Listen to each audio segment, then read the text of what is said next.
to some of the most successful people on the earth, including Richard Branson, Steve Jobs, Warren Buffett, Donald Trump, many more. He's uncovered the secrets of success and willingly shares them with others.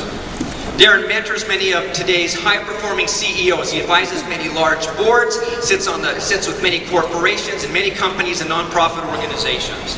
He's a highly sought-after keynote speaker. We feel fortunate to have him.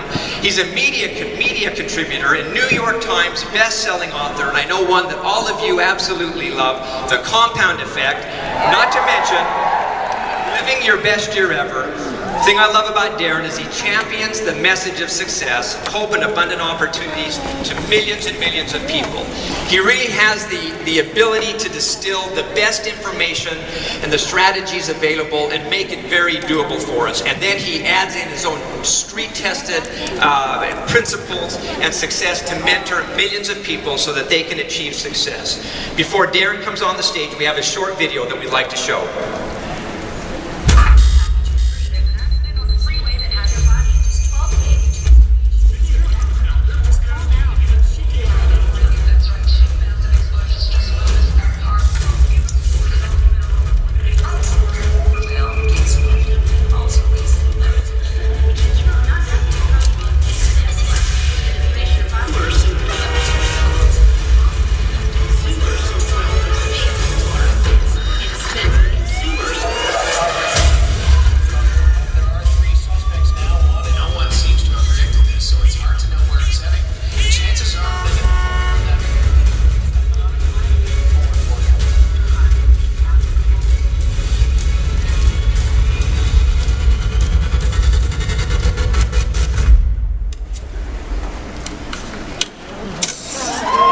It's time to take back control of your mind so that you can take back your life. What controls your attention controls your life. For an ambitious entrepreneur, this is your time of greatest opportunity. The national economy, what's going on in world affairs, does not have to become your personal reality. Let others lead small lives, but not you. Have it be said of you that you did the best you could with what you had. Now is the time to do something different. No matter what your past has been, you have a spotless future. I'm telling you, the beliefs that you have about your potential, the beliefs of what you can and can't do, what you're good at and not good at, are made up. My challenge to you is this: make now your turning point. This moment, what you have accomplished so far is only a fraction of what's truly possible for you. You are far more powerful, capable, and gifted than you allow yourself to be. Ladies and gentlemen, please welcome to the stage, publisher of Success Magazine, Darren Hardy.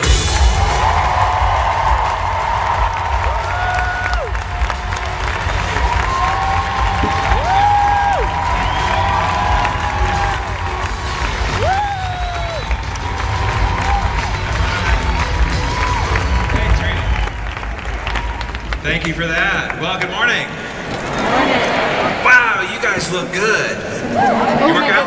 Okay. Work out? All right. So, as publisher of Success Magazine, I have a question I'm compelled to ask you. And that is, why are you not more successful than you are right now? Now, don't get me wrong, you guys have done some amazing things. 50% growth year over year, amazing. But let's have a very candid conversation. It is really just a fraction of what you're really capable of.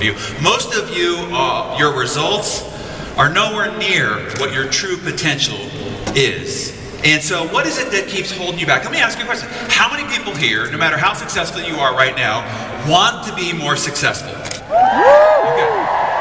So why aren't you?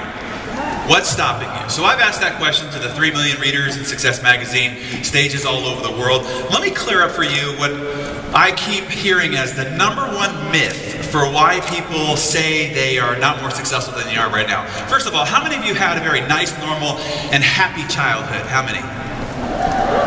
Wow, okay, a lot of you. Huh. Well, good for you, okay? 'Cause my childhood sucked. And my parents, they divorced when I was 18 months old. And my mother, she didn't want me, so she just gladly and very enthusiastically handed me over to my father. In fact, when she first found out from the doctor that she was pregnant with me, her reaction was disappointment and anger. And then when I was born, and they decided to split, she just handed me over. So my father at the time, you have to know, was only 23 years of age, okay? He didn't know what the heck he was doing either. He had just moved from the San Francisco Bay Area to what seemed like the middle of nowhere, Albuquerque, New Mexico, to take a job. I know, Presbyterian Hospital, my Bethlehem. He took a job as an overworked, underpaid university football coach. And so it was just he and I out there by ourselves with him trying to figure it out. So this was his parenting philosophy. He would just shove me in the corner of a couch, barricade me with pillows to try to keep me, and put headphones on my head to try to keep me quiet. You see the stunned look I had on my face? I had that most of my childhood. It became, you learned really quickly in life that you kind of had to fend for yourself. To say my dad wasn't the nurturing type is almost comical. He was known affectionately around our house as a bit Neanderthal, and he actually parented like he coached football, which meant there was no whining, no crying, no excuses, lots of yelling and lots of cursing. In fact, you remember the movie Full Metal Jacket? Sergeant Gunnery? That could have been my father's twin, and I basically grew up in boot camp, so to speak. And my father, he was infamous, let's say, for one of his coaching philosophies, and that was no matter how hurt a player got on the field, they were not allowed to come out of the game during the game. And so one time this linebacker just gets smashed in the middle of the field, wobbles to the sideline, begs my dad to take him out of the game, and my dad grabs him by the face mask, the teeth clenched, spitting through them. Not unless you're showing bone. And he pulled back his shoulder pad, and out from his neck skin was sticking his collarbone.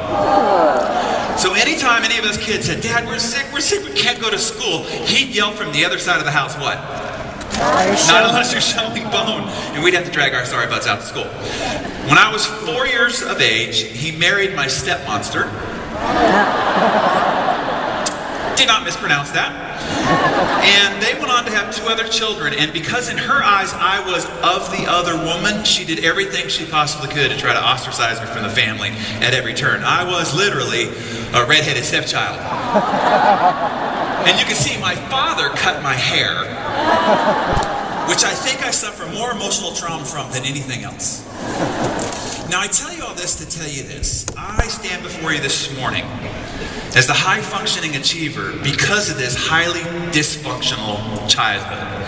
You see, because I had to get over these issues of abandonment is the reason why I'm so vigorously self-reliant.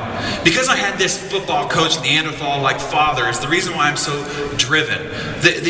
Because you had to achieve in order to get any love or attention in our house is also the reason why I'm so goal-oriented and ambitious. You see, these are the training tools that have helped me build the muscles that I have today in order to accomplish the things that I've been able to accomplish. You see, a lot of people look at their past as wounds that they need to heal from, right? When in actuality, they're muscles that you develop. See, how do you develop a muscle? I'm talking to Beachbody. How do you develop a muscle? You put it under incredible stress and strain over and over. Stress, strain. You're actually tearing the muscle fiber. And then in rest and recovery, it grows back bigger than it was before. Which means the next time you can lift heavier weights, you could do greater things because you've had that muscle development. Now you can go and do extraordinary things that ordinary people just can't do. So the first key lesson for you here is to understand that your adversity is in fact your advantage. And I hope that your childhood sucked. Or I hope something in your life has really been tough, difficult, strainful, and stressing, so that you can grow the muscles that you need to go do the extraordinary things ordinary people can't do. You see, my mentor, Jim Rohn, said people carry their past around like a billy club that they just keep beating themselves over the head with, when in fact that was the training ground to give you the development necessary to go do extraordinary things. So I've been asked to come here to talk to you about how to ignite the principles of the compound effect. Even if you've read the book, how to ignite those principles so that you can lay a clear path in front of you, connect the dots, and get the kind of results that you're truly capable of. unleash that true potential so you can do those extraordinary things. So I get asked the question all the time, what was the premise? Why did I decide to sit down and write this book? And it was really when we first took over Success Magazine, and I started looking at the culture and society around us to try to figure out what is it that's hindering people? What's stopping them from being able to realize this greater potential that they've got? And I realized that our society and culture is misleading, bamboozling, fooling, and tricking people on an ongoing and regular basis. You see, we're constantly bombarded with ever increasingly sensational claims to get rich, get fit, get younger, get sexier, all overnight, with very little effort, for only 3 easy payments of $39.95. And these marketing gimmickry messages are taking people who have a sincere interest in what does it take for me to provide more for my family, so that I can become healthier, so that I can grow and do better and experience the life that I was designed to live. And they're constantly being derailed and distracted by these messages. And we all know that there is no secret formula to it, right? There's no silver bullet, there's no magic pill, and for God's sakes, people, there's no freaking secret. That's been buried for 2,000 years by some covert society and only unearthed recently for worldwide revelation. So now, you can just sit on your couch and just imagine checks coming into your mailbox. As my father would say, "Are you shitting me?" That's not how it works. You see, I do think that there is a new secret, and I've decided to here on this stage, I'm going to release the new forgotten secret the last 20 to 30 years of what it takes to actually earn success. And it's 3 little words: hard freaking work. That's the only thing that's going to cause anybody to become successful, get fit, get healthier, and experience the kind of life that they're capable of. The truth about earning success is this: it is mundane. When you go back to your offices on Monday and you start building your business and talking to people, what you've got to do is awfully mundane. It is unexciting. Nobody's going to film you building your business and start some new fantastic reality TV show because it's so amazingly exciting. No, it is unsexy no matter what the commercials will show you. It is frustrating, and sometimes it's heart-stomping, gut-kickingly defeating. But hey, that doesn't make for interesting books or exciting infomercials or riveting movies. So yet we're paraded with all these other shiny objects and illusions about the pathway to success. So one of the first important messages that I want to convey to you is this: truly stop looking for the quick fix for success, happiness, and health. There is no shortcut. There are no cliff notes. There is no quick fix. And quite frankly, if there's an organization that knows it, it is this organization. They asked me, do you do any of our programs? I'm like, are you kidding me? That stuff's way too hard, man. Insanity. Here's how it works. Success is earned one day at a time. Every day you lift your head up off the pillow. You decide that day whether you are a success or mediocre or a failure. Every step you take from that bed through your day, you are defining whether you are a success, a mediocre, or whether you are a failure. Every decision is like a chisel mark on the slab of marble of your day. And you will either end up with the David or you'll end up with a pile of rubble at the end of the day. Every phone call that you make, the one that you don't want to make, that you should make, that makes your palms sweat a little bit, every one of those is defining whether you are or are not a success. Every meeting, the choice to come, not come, to be here, to not be here, to this event, is defining whether you are releasing the inner potential that you've got inside you. Every single meeting, even though you've done it 100 times, do you go, do you not go, is a defining moment. And then, ultimately, you can never own success. I saw all these award winners here on the stage. I see a lot of you who are fantastically successful in this organization, but you can never own success. You can only rent it. And the rent is due every single day. So how many of you have ever been to a seminar, read a book, or a CD program, and on the back of it said, okay, transformational results in 90 days or less, and at the end of 90 days, you did not experience transformational results. Anybody have that experience? Okay, yeah, me too. Why? What is it that didn't work? Well, here's another American myth that I want to clear up. Knowledge is not power. It is the potential of power, but it is not power in and of itself. It's not what you know that determine your results.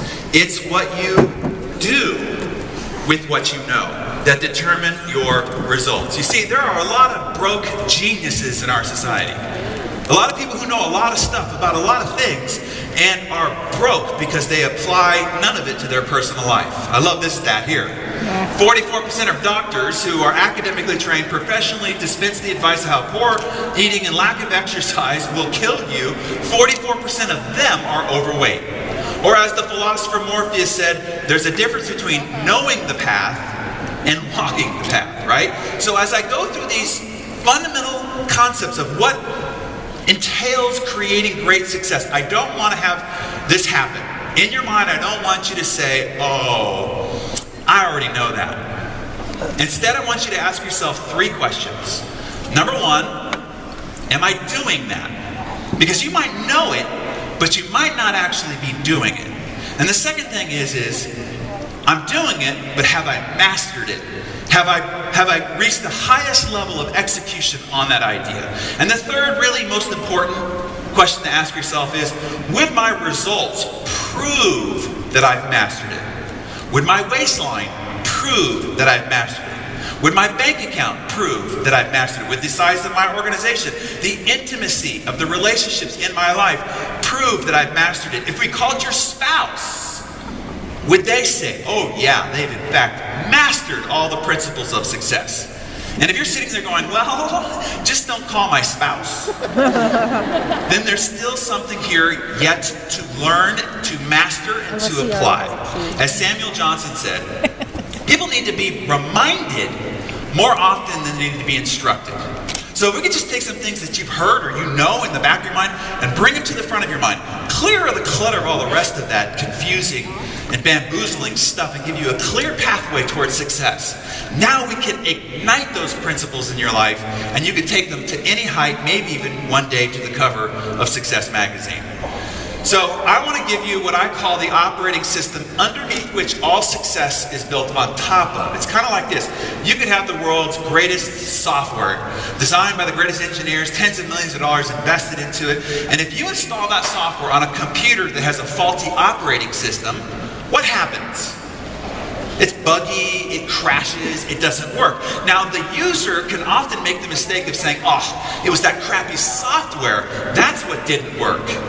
No. This is the same thing that happens when you read a book. You go to a seminar or you listen to a CD program and it gets installed on your hard drive. The user makes the mistake of saying, oh, that book didn't work, that seminar didn't work. No. It was just installed on a crappy operating system. So if we can get your operating system at world-class standards so that no matter what's installed on it, it will operate at its full potential. Now we can install the leadership software, the sales software, the presentation communication software, the marriage software, the parenting software, the physical fitness, the coaching software, and now it will actually perform to its capability. So that's what we're after here. I want to show you a system that will enable you to achieve goals that when you walked in here this morning, you were too afraid to set. Now, why would you be afraid to set the kind of goals that are actually in alignment with your true potential? Here's my belief. Because you don't see how it's possible. You don't see how you could do it. It just seems fantastical and silly. But I believe that if I could show you an exact pathway, an exact system, an exact formula, all you got to do is connect the dots. All of a sudden, you're empowered and inspired to set the kind of goals that are actually in alignment with your true capability, which is far greater than your current level of performance. So that's what we're after here. This is a working session. I'm not the only one up here working. I encourage you to take notes. You're not going to be able to get this all down. I'm going to go through 200 slides. I want to give you as much as I can in this short period of time. So what I will do later is I'll show you how you can download this whole slide deck. So you have everything here. Let me show you how committed I am to investing in your results. Okay, guys, I love Beachbody. I love the leaders that are a part of this organization. I love what you guys are about. I really do. I'm not just saying that. Okay, so I'll give you a recording of this entire presentation so that you can share it with your team. Okay? So for now, I just want you to listen really intently and say, what things strike you? What are those aha moments like, that's it. Okay, that was the last number I needed in the tumbler to unlock my potential. Okay, so just really be here with me, figure out what the one or two things, and you'll have all this backup for you later. So here's the operating system, okay? Between you and whatever goal you've got is this operating system. And line item by line item, we're going to rewire the code system to your operating system, get it operating at world-class standards. No matter what your goal is. Fund your kids' college fund, retire your parents, buy a new car, home, travel, get to the top of this organization is on the other side of this operating system. So let's start at the very baseline. What is the root control factor for all your results in life? If I were to boil down the principles of success down to one thing, the core, where it all begins, where it all emanates from, what is that? In other words, we all come into this world exactly the same. Naked, scared, and ignorant. Some of us a little uglier. I mean, you saw my baby photo, right? Didn't start out good. And then what you do thereafter defines the outcomes of your life. So ask yourself, what's the one thing that determines whether at the end you end up living here or you end up living here? There's only one thing. There's only one thing that will determine the difference between whether you end up driving this or whether you end up driving this. After you come in naked, scared, and ignorant, you are either going to end up in a long life where at the end you end up broke, despondent, and lonely, or you end up in a marriage of 50 years of incredible bliss and deep intimacy. Or D, you're either going to be able to send your children to the greatest universities in the world, or no matter what it is they qualified for, they can't go because you can't afford to send them. Only one thing will determine whether you can donate to your charity to your greatest heart's content, travel the world in fantastic luxury. As Curly from City Slicker said, right? It all comes down to the one thing. What's the one thing? Your choices. Holy crap, I'm glad I came today. Your entire life is going to come down to one thing, and you don't know what the one thing is. Here's what it is. It all comes down to choices. Right now, as you sit there in this chair, right now, you are nothing but the accumulated compound effect of the choices you've made up to this point. Your whole life is nothing but that. Your waistline is nothing but the accumulated compound effect of the choices you've made up to this point. The intimacy of the relationships in your life, nothing but the accumulated compound effect of the choices you've made.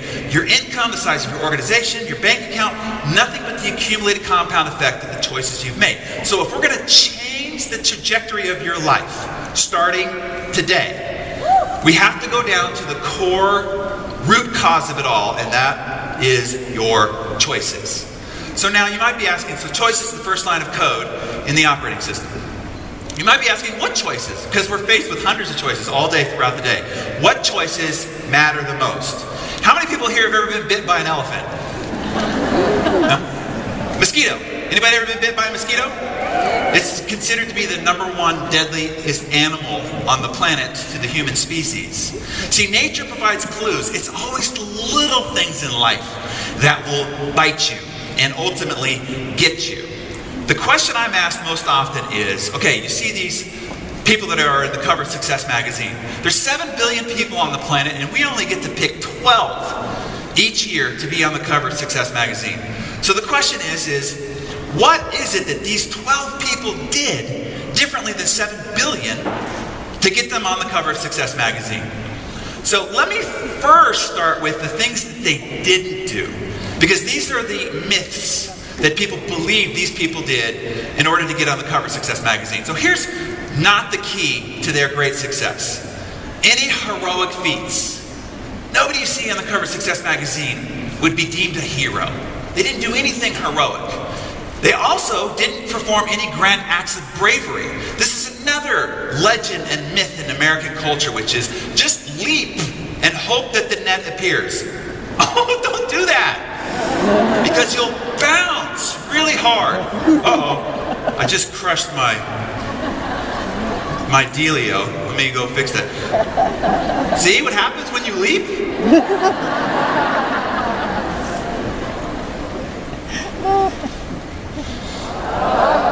Oh, crashed it. Oh, now it's pissed. I'm sorry. All right. We good? Yeah. They did not have any quantum leap. You know, that thing where right place, right time, just all matter of factor of timing. There wasn't any quantum leaps involved. And here's what it was a result of. If you want to know how to get on the cover of Success Magazine or any fantastic success, this is the formula. Success is a result of small, seemingly insignificant, in the moment to moment choices. Small little choices like, hey, at lunch, you go into a restaurant, you're presented with a menu, and a menu is what? Just a whole collection of choices. Do you choose the hamburger and fries, or do you choose the salad? Now that doesn't seem to be like a Success Magazine cover a worthy decision. I'm telling you, it is. Small little choices like, oh, now you're going to be fickle, huh? At the end of a long, hard day, do you stop by the gym and put in a workout, or do you rush home to catch your favorite sitcom? Dances with the Stars, or American Idol, or all the rest of this, where you watch other people living out their dream. Small choices like in the middle of an argument, do you spin on your heels and say, I've had enough, I'm not talking to you anymore, and walk out of the room? Or do you spin on your heels, say you're sorry, and choose to make a moment of magic? Small little choices like in a networking event, do you walk across the room and introduce yourself to that person that you're intimidated to meet, or do you hunker down in fear one more time? Small choices like at the end of a long day, do you put in a few more calls, or do you simply just call it a day? You see, these small choices add up to big differences in results. Let me give you a for instance. If I gave you the choice of a penny, a copper penny that doubles every day for 31 days, or $1 million in cash right now, how many people picked $1 million in cash? Okay, tough crowd. All right, let me sweeten the offer. Everybody's read the book. Yeah, all right. Well, for those who haven't, back down. You read your book. That's good. Woo! Into the movie. Don't shout it out to the rest of the crowd. Right? I'm playing. All right, 2 million. Anybody at 2 million? There's a time when this math's going to change on you here, right? 3 million. How many people pick 3 million over the penny?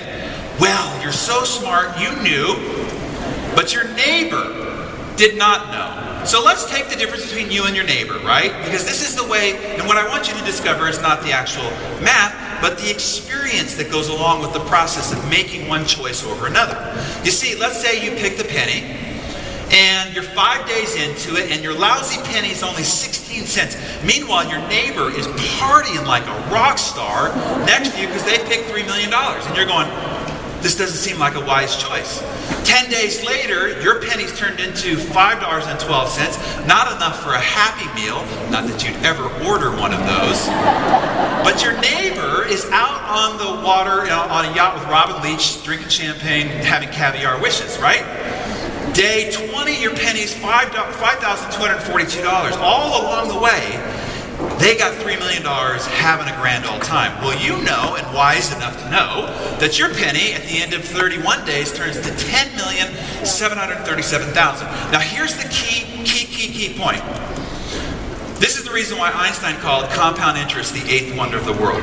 Because the math between day 1 and day 2 is exactly the same math between day 30 and day 31.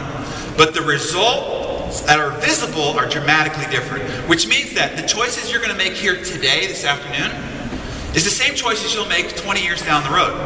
But the differences that those choices will have on the compound effect of your results will be dramatically different. More practically put, 3 friends start out exactly the same place. They all make $50,000 a year. They moved to the suburbs. They bought a house, white picket fence, 2 points.